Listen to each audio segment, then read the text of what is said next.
In this series, I'm unpacking 10 common accusations that blame wives as if a woman actually wants a sexless marriage. My goal for each of these claims is to expose how the responsibility for sex gets shifted from the husband to the wife, making her the scapegoat while the real problem is ignored. In this video, we're looking at the accusation that says, if a wife would just submit, her husband would lead. It sounds harmless enough, but it's telling a wife that it's her surrender that's the missing ingredient to her husband's godliness and his maturity. And wives believe it, so they bend and they yield until their autonomy completely disappears. That's the hidden cost of this accusation, and it's why so many wives end up in chronic self-doubt instead of being able to discern the behaviors of a wolf. If we haven't met yet, I'm Lillian, and this is Shrewd Wife Life. I help wives tell the difference between a husband who's simply wounded or dysfunctional and a man who's actually dangerous, but pretending he's just dysfunctional. If you're married to a wolf like I was, boy, did I have this accusation leveled at me on more than one occasion. Dean got a lot of mileage out of this one, especially when it came to sex. And every time I heard it, I trusted myself just a little bit less each time. And even though I did come in line with these ideas, it never made the marriage better. It just added more pressure and more doubt. Have you been trying to reconcile what your heart knows is wrong with what religion and tradition keep telling you is right? If you have, it's created a war inside you, and that war is the reason you feel so worn down, and it's why your sense of self is worse now than when you first got married. Let's get started. This accusation sounds scriptural. It really does. But if we just slow things down for a second and take a good look, it's completely backwards. Once again, the weight gets shifted onto the weaker vessel. The real intent in this statement is that it's a woman's compliance that triggers a man's headship and leadership. Can you hear the unwritten contract behind it? If you submit, then he will lead. You already know this pattern because it shows up in other areas in marriage in that same quiet, invisible way. Think about all the maintenance it takes to run a home and how all of that became yours, even if you both work full time. No one sat down and assigned it, and there wasn't a conversation. It was an unwritten contract that says, without actually saying it, whatever falls through the cracks in the home becomes the responsibility of the wife. When you hear that accusation, if a wife would just submit, her husband would lead, the real message that you're supposed to receive is that headship is something a man hands out as a reward, instead of it being a responsibility that he naturally carries because he became a husband. And the twisted idea underneath it is this: if she doesn't surrender, then his masculine obligation disappears, as if her resistance cancels the responsibility that God gave him. Enter something I call sexual legalism. It's where the one flesh covenant gets swallowed up by a contract. The friendship that led to marriage, the whole relationship, gets disappeared into the role of the wife. Now she's left trying to earn emotional safety and connection by performing, by giving proof that she's submitted enough. And for wives married to wolves, that performance shows up distinctly in the bedroom. When you take away all the Bible verses that are found in the traditional teaching about Christian marriage, this accusation starts to sound a whole lot like what you'd hear in the red pill world. They use different language, and Christians frame it with a kind of spiritual sincerity, but they're both rooted in the same belief system. Both of them teach a man proves his authority through control.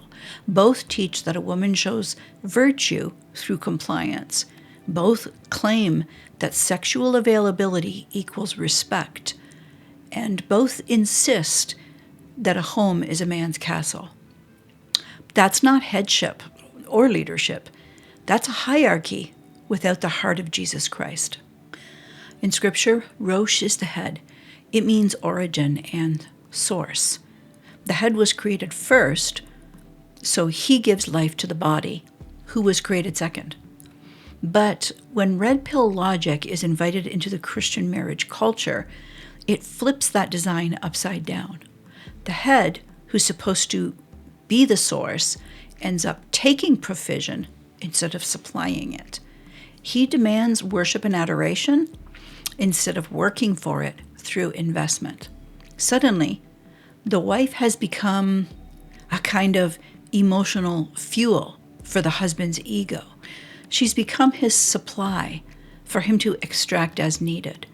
And when she doesn't want to have sex, he calls that emasculation, as if her body exists to regulate his confidence. That isn't masculinity. That's dependency disguised as dominance to hold authority. True masculine headship strives to look like the Messiah, who is redeeming what Adam lost. Remember in the last part, it was part 3, I talked about how Adam tried to shift the blame onto Eve so that he would look like her victim instead of a man who abdicated his responsibility. When a husband's version of headship looks more like Adam's and less like Christ's demonstration, he's showing he doesn't want to be sacrificial. He wants to be strategic. He's showing that he would rather be in control than worry about caring for her. He's showing his wife that he believes the heart of marriage is found in the rules of a contract, not a one-flesh relationship. And that relationship, the actual union, is the very thing that falls through the cracks and lands on her shoulders, because that unwritten contract says that he doesn't have to take part in it if he doesn't want to. You'll know if the red pill mindset has invaded your marriage because intimacy is being redefined into performance, and it's sex that becomes the proof. When a woman gets married, she believes she's entering into a covenant of connection and attachment. But if she's married a wolf, what she slowly starts to discover is that there's an expectation for her to use her body like it's a receipt for this unwritten contract. And because she's wired for adaptation, and she longs to receive that connection, and because she's been told that it's the responsibility of the helper, she'll use her body to try and jumpstart her husband's headship.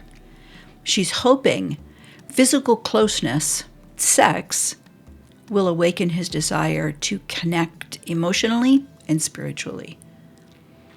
Some men, certain kinds of men, know this dynamic really well. That's why a wolf feels comfortable to say things like, well, we all have to do things that we don't want to do in marriage. And he'll feel totally justified to pressure her into sex. That's coercive control being hidden in what sounds like common sense, topped with a religious bow. I want to look at this carefully so that we can see how the truth and distortion are getting blended together. Yes, every married person does things they don't feel like doing. A husband maybe doesn't feel like going to work that day, but he does because he's choosing to provide for his family. A wife may not feel like making breakfast, lunch, and supper after being up all night with a sick child, but she does because she's providing that for her family. They've both provided for each other and the family, but that provision doesn't have anything to do with intimacy or a one-flesh relationship or sex. The other thing is that healthy masculinity doesn't want any unearned reward, especially when it comes to sex. If a wife performs or pretends like he's earned something he hasn't, it doesn't give him confidence. It breeds contempt. Men aren't oblivious. They know when they haven't done the work to connect. So if he isn't initiating connection, there is literally nothing for her to receive. So her femininity cannot attach. The flow of union has been blocked at the head. And if there's nothing for her to receive, that makes it so that she's only got two choices to respond with.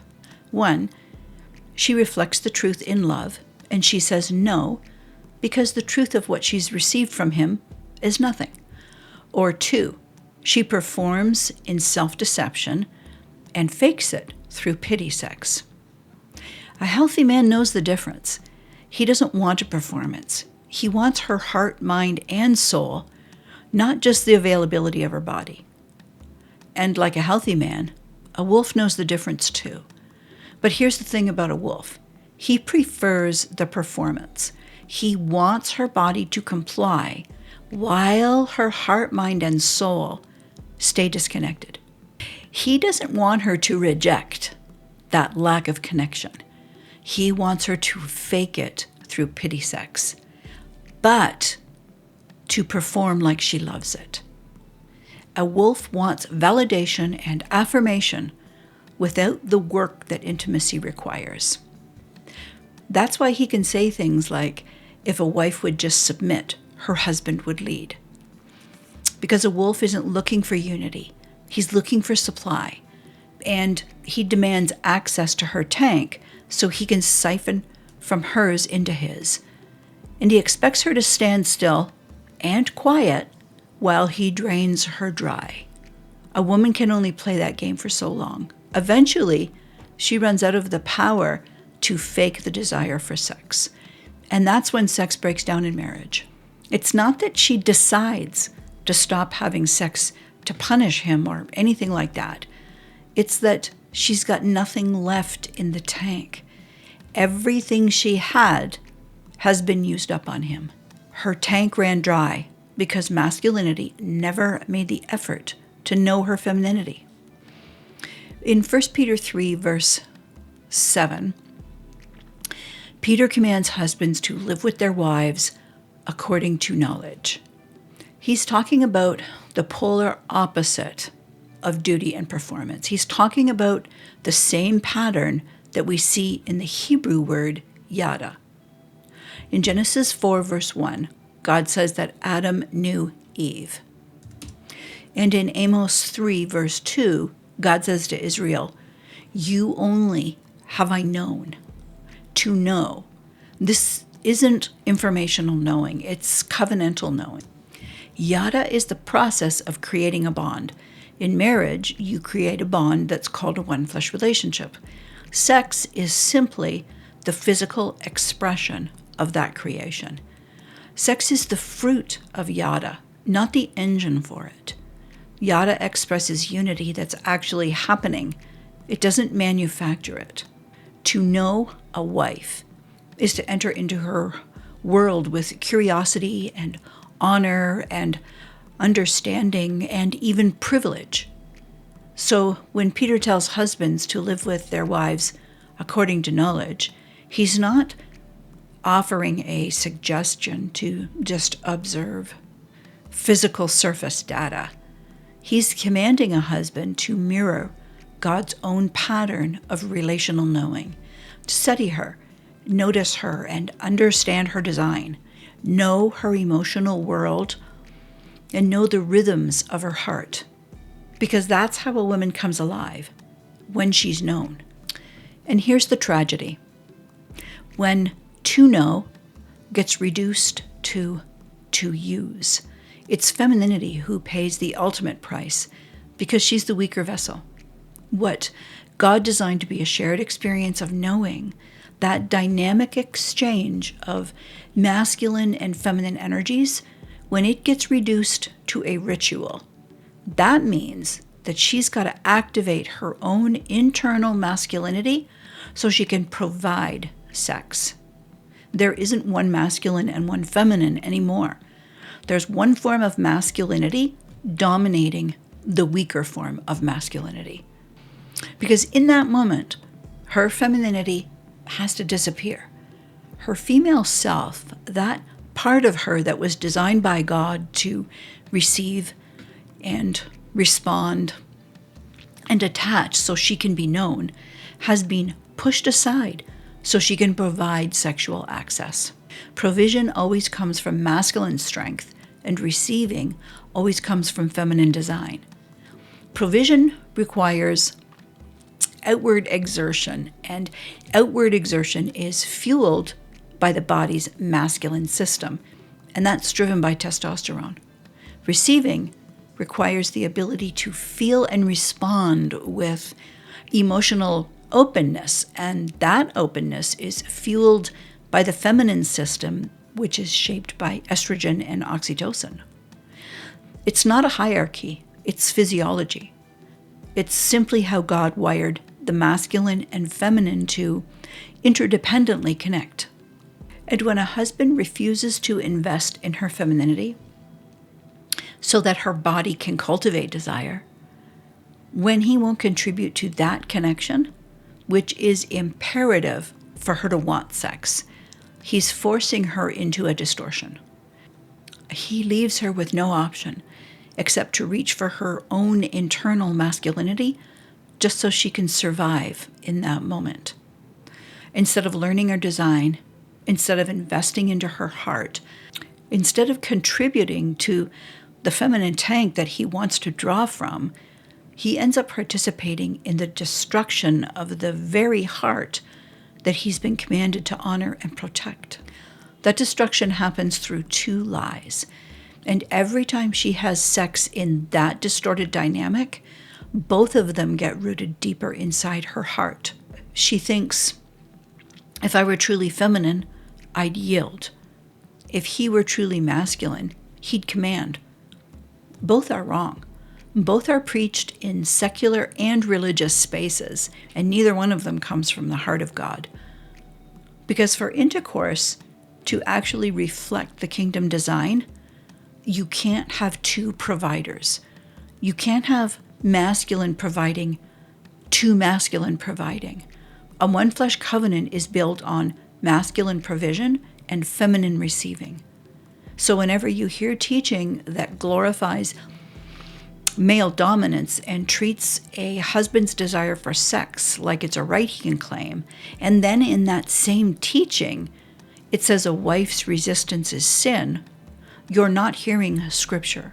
You're hearing a religious justification for secular male entitlement. That's when you hear husbands say things like, if she would submit more, I'd lead better. If she respected me more, I'd love her more. If she were more sexually available, I'd be a better husband. Sexual legalism is the inversion of the husband's responsibility of headship and leadership. It teaches wives that male headship is something they have to earn and continually maintain.